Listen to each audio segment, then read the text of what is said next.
Thank you, colleagues.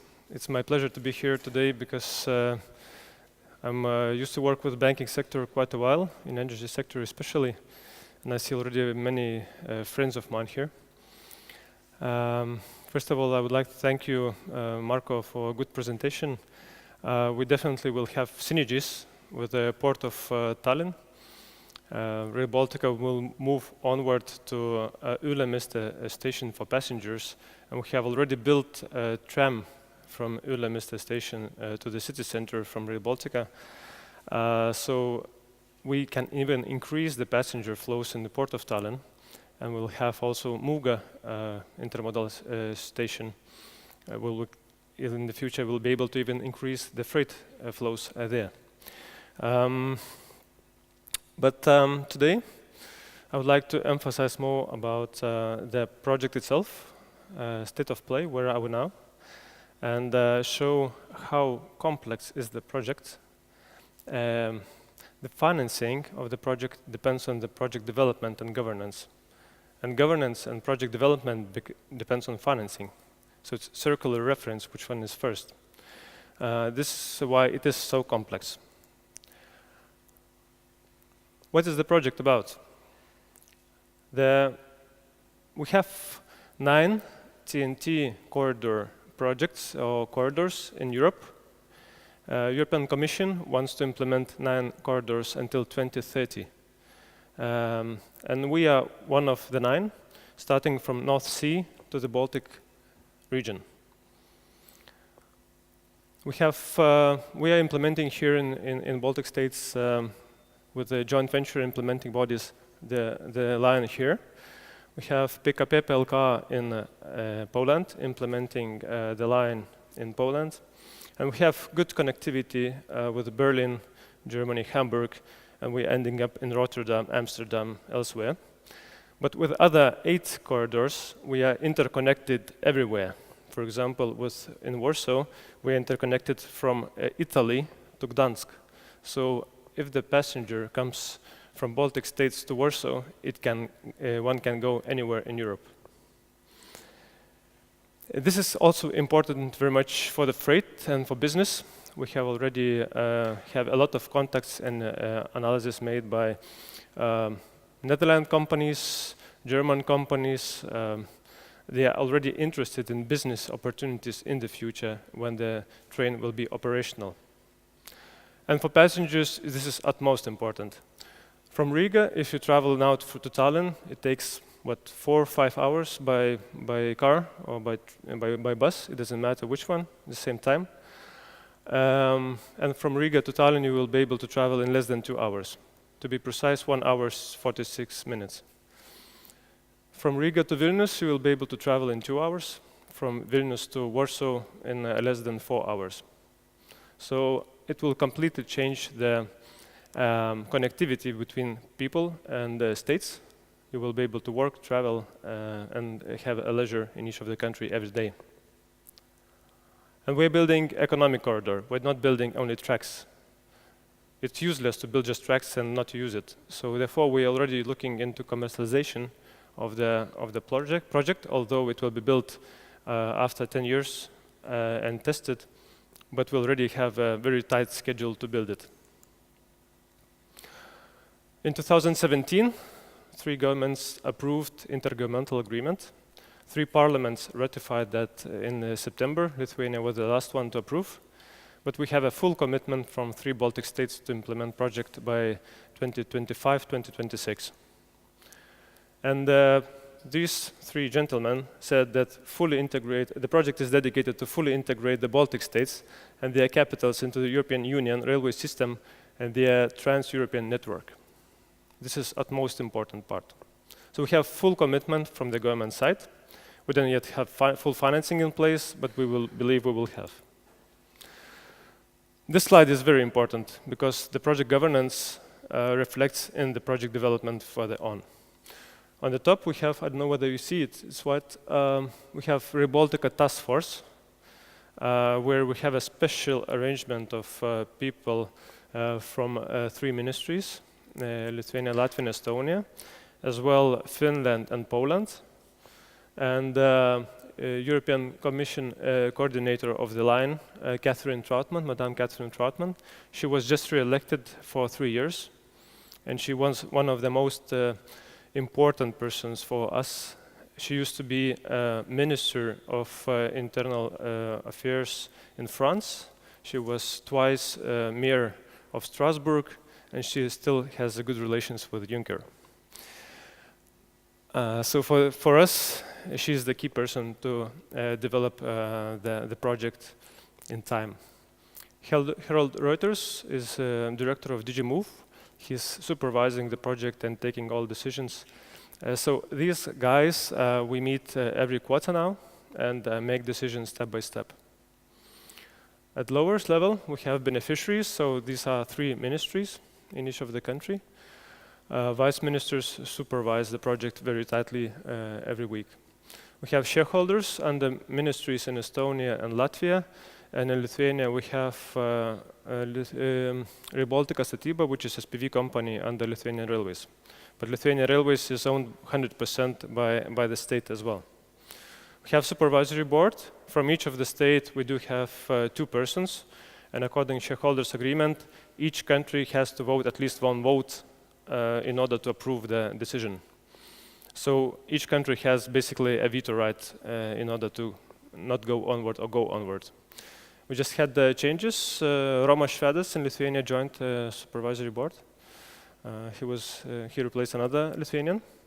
And Ria Silave is now RB Estonian head and also shareholder and also chairman of the supervisory board. Next year, chairman will be a Lithuanian person, because the chairman changes every year. We have management board. Baiba Rubes just left the company 2 weeks ago. So now I'm acting CEO, chairman of the board, and CFO. We have Kasper Sroken, COO, and he's Latvian, and Mart Nielsen, Estonian. He's chief technical officer. Now we have around 60 people on board in joint venture. We're going to have 74 by the end of the year, and up to 100 people next year. And further on, we have implementing bodies as well. In each country, we have these companies and the ministries who are implementing locally the facilities and local constructions. I'll come back to that. So you see the governance structure is quite sophisticated, and we have a lot of stakeholder management. So stakeholder management takes a lot of time, and also it relates to financing. What is the project timeline? We're now finalizing the planning phase. We're in 2018, so we just started the design phase. And we will start some of the constructions in 2020. These are 3 countries altogether, so they are moving in parallel. What is project legal time frame? In 2014, we have started the project by signing, 3 countries signed the shareholders agreement. In 2015 and 16, we won INEA Connecting Europe Facility grants. Therefore, we signed inter-beneficiary agreement. Joint venture is receiving all the money from the Commission, and based on this agreement, we diversify which country receives how much money for which activities. They are also then reporting to us how much they spent. We are auditing it and reporting back to INEA and Commission. So we are one-stop shop as a joint venture to control and distribute the financing. Further on, in 2016, it was signed contracting scheme. It defines which country, which company, which beneficiary is doing what and who is procuring what. I will come back in the next slide on this. Intergovernmental agreement I have already said, and in 2018 we have signed 129 million euro grant agreement with INEA. I have included this slide because not many people understand how the constructions in railways are working. It seems that you are building just tracks and that's it. It's not so, because first of all you are building substructure, you're building embankment. It's quite heavy, sometimes it's 12 meters height. So imagine you have to build a building like that on a height like that in order for the train to go straight. Then we do have superstructure, which are rails, sleepers, ballast on the top. This is the second part of the project.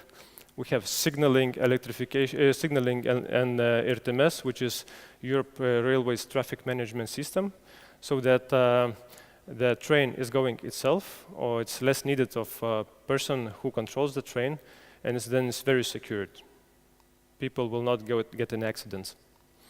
And we have also then electrification. So all of this will be implemented in Rail Baltica. Why I'm showing this as well? Because all of these lines, all of these parts of the constructions are divided into sections, and the companies are different who are procuring what and constructing what.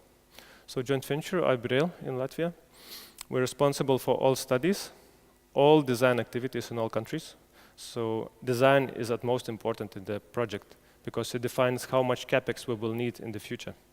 So we're looking to decrease capex as much as possible, but also to decrease life cycle cost as well as much as possible, so that we don't have we have less operational expenses when the line is operational.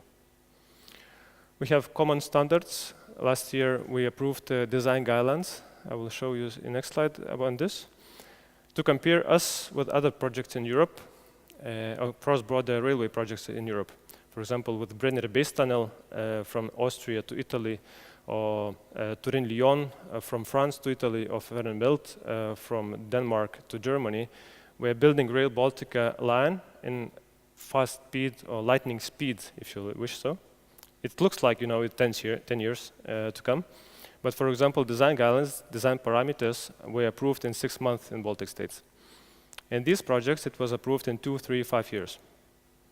So Baltic states cooperate and when they want to. We have business development and marketing on our side. We have consolidated procurements together with countries together, but joint venture at the end implementing. So what I showed, signaling, electrification, safety and security, raw material components, and cross-border sections in Estonia, Latvia, and Lithuania will be implemented by joint venture. So around 25 kilometers from each of the border, we will be implementing the constructions as well. And locally, we have Lithuanian Railways, RB Estonia in Estonia, and EDZL company under ministry in Latvia. They are building constructing the main tracks in the country, inside the country. They're building major engineering structures and local facilities. And here I believe for the banking industry, investors, this is at most important because we have stations, we have freight terminals, we have maintenance facilities and some other structures which could be done in PPP way in the future. We are at too early stage, I would say, but at least we have 1 or 2 already foreseen places, for example, bus station in Ülemiste in Estonia, where municipality and others do not want to invest, but it would be good scope for PPP type of project. What are technical parameters, what I mentioned? So we have the speed, 249 kilometers per hour for passengers, 120 kilometers per hour for freight trains. 249 kilometers per hour is maximum speed in Europe for this type of security, so that it's safe to travel in this speed. We have 870 kilometers of the total line in all 3 Baltic states, including Vilnius. We have axle load 25 tons per axle. This is a bit higher than standard in Europe because we want also Rail Baltica project to work for military mobility aspect, so that we can transport tanks as well. Traffic management system is very safe, it's the safest one. We have maximum length of freight trains 1,050. This is longer trains than in Europe for now. But as we are a greenfield project, we already foresee in 10 years or in the future that the trains will come longer. We have more business opportunities from Tallinn to Warsaw to travel in freight, and also to get more freight from China and Russia, and vice versa. We have standard gauge, 1435, double track and electrified, so the trains will be all the same. The electricity is a bit different from Poland, but we will see how to cooperate so that one train can work on both voltage lines. Yeah. We have, this is also interesting for investments. We have 3 multimodal stations. One is in Muuga in Estonia. in Salaspils in Latvia and Kaunas in Lithuania. Potentially, some investments might be done in Vilnius as well, but this is Lithuanian Railways investments. We have 3 airports connections, one in Tallinn, in Riga, and Kaunas. Potentially, through Vilnius, it will be connected also to Vilnius Airport. And we have 7 railway passenger stations approved by Commission. So it's Tallinn, Ülemiste, Pärnu, Riga Central Station, Riga Airport, Panevėžys, and Kaunas. This is quite a heavy slide. I will not talk much about it. But where are we now? This is completely what we are working now every day on. We have to complete the final studies. In Lithuania, we have completed the study how to upgrade the line from Poland to Kaunas. The line was just built a few years ago. So we're looking how to improve the line in order to be applicable to Rail Baltica design guidelines parameters and increase the speed. We are now finalizing the business plan. We are finalizing operational plan. Operational plan will define how often the train will stop in each station and how the traffic management will be in all 3 Baltic states. And also we are doing infrastructure management study. 3 governments by mid next year have to agree on infrastructure management model. So who will be infrastructure manager in the future? We have started 6 detailed technical design procurements, 2 in each country. We have received 44 offers for now. And these are very large international companies. Subcontractors are also there from Baltic states. We're looking for project financing quite on daily basis. And we're looking also for cooperation with Poland and Finland. Probably I will not stop on this because we are already acquiring the land in Estonia. We have started some land acquisition in a central section in Latvia, in Riga. And we have started also land acquisition from Kaunas to Latvia border. And these green lines also shows that we have also started design activities. So in 2020, in 2021, we will finalize detailed technical designs in these areas and we will start constructions. May I have then a video, please? Welcome to Rail Baltica. What is it? A much-needed European gauge railway and a new economic corridor to be launched in 2026, connecting the largest Baltic cities, seaports and airports, carrying passengers and cargo safely and reliably within Estonia, Latvia and Lithuania and further on. But Rail Baltica is part of something much bigger. A gap is bridged, reintegrating the Baltics back into Europe so that people and freight can finally travel seamlessly from the south of Portugal or Italy all the way to Finland. And Rail Baltica connects the European gauge railway with the Eurasian railway system. This also opens up the most exciting prospects in the north, with game-changing new routes being developed. What's the estimated cost of Rail Baltica? 5.8 billion euro. EU co-financing is currently estimated to be around 85%, so about 4.6 billion euro would come from the EU's CEF funds, a key instrument ensuring true European added value, and 1.2 billion euro would be provided by the Baltic states' national budgets. How far along is the project? Plenty of progress has already been made, and Rail Baltica implementation is going ahead full steam.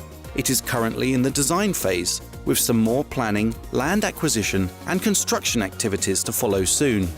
At the moment, financial contribution from the EU and member states is 824 million euro.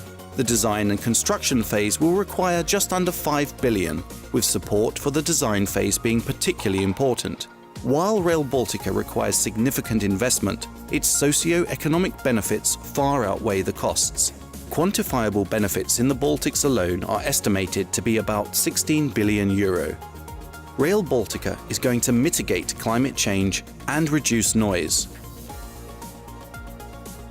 create jobs, save time, make travel safer, saving at least 400 lives in 29 years, and much more. Of course, the benefits of Rail Baltica go far beyond the Baltic region. Contract opportunities are equal to suppliers from any European Union member country. And, even more importantly, on a larger scale, it is a European added value project. Rail Baltica is your future. Thank you. So I usually try to show this presentation when we talk about financing. It's a bit faster. Where are we now about talk about financing? So we have planning phase, design phase, and construction phase. So planning phase, we have already secured all the financing. For design, we still need around 200 million in some of the countries. And for constructions, we lack almost everything. This is, we call it iceberg. We have, our capex is 5.8 billion euro in 2017 money terms. 800 million, this line, until 2024 is secured by 3 grant agreements, and 5 billion euro we are missing. So we're working heavily to secure financing for this. How does it work? So European Commission, first of all, foresees financing of such kind of projects in European budget. Then they announce CEF, Connecting Europe Facility calls every year or every second year, and we are participating in these calls. It was in 2014, in 2015, later on 2017. Now we are looking for 2020 call. So European Commission gives you money if you develop the project and you progress. And they are supervising it. How do you progress? If you don't progress, they don't give money. If you progress, they give another batch of money for further implementation. So it's not that they're giving 5 billion and you do it on your own. The supervision here is very much important so that they see the progress and then they can contribute to the project. European Commission gives 85% of funding and 15% comes from 3 Baltic states. So European Commission is the main investor and European people are the main investor in this line. We have now signed 3 grant agreements here, and we're looking for CEF 5 and CEF 6 calls in 2020. It will be done within this multi-annual financial framework period, and we will be able to invest money until end of 2023. Why it is so? Because some of the projects in Europe have not been able to absorb money or to invest properly on time. So Commission applies the principle, use it or lose it. If you don't invest on time, they just lose the money. So some of the projects will lose the money, and it's billions of euros. And we are looking for this money to invest into Rail Baltica. We're also following up how the next multi-annual financial framework negotiations are ongoing in Commission, Council, and European Parliament very closely, because it depends how much money we will get from next multi-annual financial framework. So then the next MFF calls will start in 2021, and we will be able to absorb them until 2027. This timeline, as you can see, highly depends on the financing available. If we will have financing, we will be able to complete that on time. If something will fail in financing, then everything moves onward. So financing defines how the project will be implemented in this project. Where are we with each of the country? In Latvia, Lithuania, and Estonia, you can see the blue line is the funding that we have already secured, and the yellow line is the one which we still need to be financed. How did we get this blue lines funding? Is that cohesion funds, structural funds, were transferred to Connecting Europe facility, and 3 Baltic states were able to get this money directly from INEA. The same will be done in next MFF. To add more complexity on top, first, for example, we have signed first grant agreement. In 2015, we have 41 activity and 84 milestones in that grant agreement. So we have 12 studies, 5 activities related to technical assessment and supervision, 3 activities related to land acquisition process, 8 activities on design, 7 on constructions, and etc. So these are implemented in parallel, and Commission supervises how we are implementing that. And then we are not doing just on global terms, but we have also different beneficiaries. So it's joint venture and each country separately. And these activities are divided country by country. So we are supervising also from joint venture point of view how each country implements their activity and cooperate together. So on CEF2 grant agreement, we have 18 activities and 45 milestones. On CEF3 grant agreement, 12 activities and 78 milestones. So it's every grant agreement is highly complex in itself, and you will have then quite a number of such grant agreements in parallel. I think that we are more or less the only project of such kind in Europe where we have more than 2 grant agreements working in parallel for the same project. Other projects like Bremen-based, Turin-Lyon, they have one large contract until 2019 or 2020, and we have a number of them. How does it look in next multi-annual financial framework? This is European Commission proposal given on 6th of June. CEF transport is dedicated for CEF transport is 30.6 billion euro in Europe. General envelope is around 12.8 billion. And our part we're looking to is contribution from cohesion funds. It is 11.3 billion euro. So European cohesion funds are transferred to this budget, and then we are able to use as a single-stop shop from Commission side for Commission and Europe priorities. We have also a fund for support of military mobility, 6.5 billion euro, 1 billion per year, and we are looking to this activity as well. How this contribution from cohesion funds also can be transferred or approved. So we have a solution from 2021 to 2023. It is national envelopes. So how much money each of the country can receive directly from these CEF calls.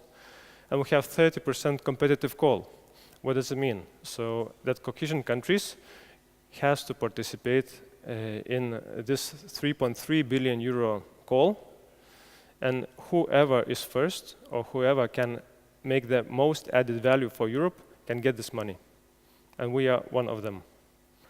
If these countries in national envelopes in Poland, Bulgaria, Romania, Czech Republic, etc., they will not be able to commit the funds for their cross-border projects and transport until 2024. All these funds will be transferred to competitive call, and it will be open for all cohesion countries. Why it is so? Because Commission wants to not only to foresee the funding, but also that all the funding is invested properly into Europe added value projects. I see that my time is blinking here, so I'll try to be short now. For the Baltica project, it's possible, and Commission foresees 85% of financing in the next multi-annual financial framework. How? If we have a joint structure and joint governance. So if we have a joint venture for the Baltica project here in Riga, then we are able to receive 85% of financing. Commission wants to have joint ventures because then it's one-stop shop for them, and there is one unity company who supervises the whole project and defends European Commission and Europe objectives. These are the countries that and companies that we have already signed the contracts for Rail Baltica with. So you can see that most of Western Europe countries are participating already in the Rail Baltica project. We have not included here the Baltic states contractors because there are already plenty of them. But this is how the map looks like. So Europe already participates in Rail Baltica project. For example, France prepared design guidelines and design parameters. Spanish company is doing upgrade feasibility study in Lithuania. German company is doing operational plan and business plan. UK company Atkins is doing infrastructure management model, and etc. I probably will skip that because you have already seen on the video. Just to emphasize that our economic and social benefits are higher than our cost. And this is very much important to receive EU funding, because otherwise it's not available for Rail Baltica project. So thank you very much.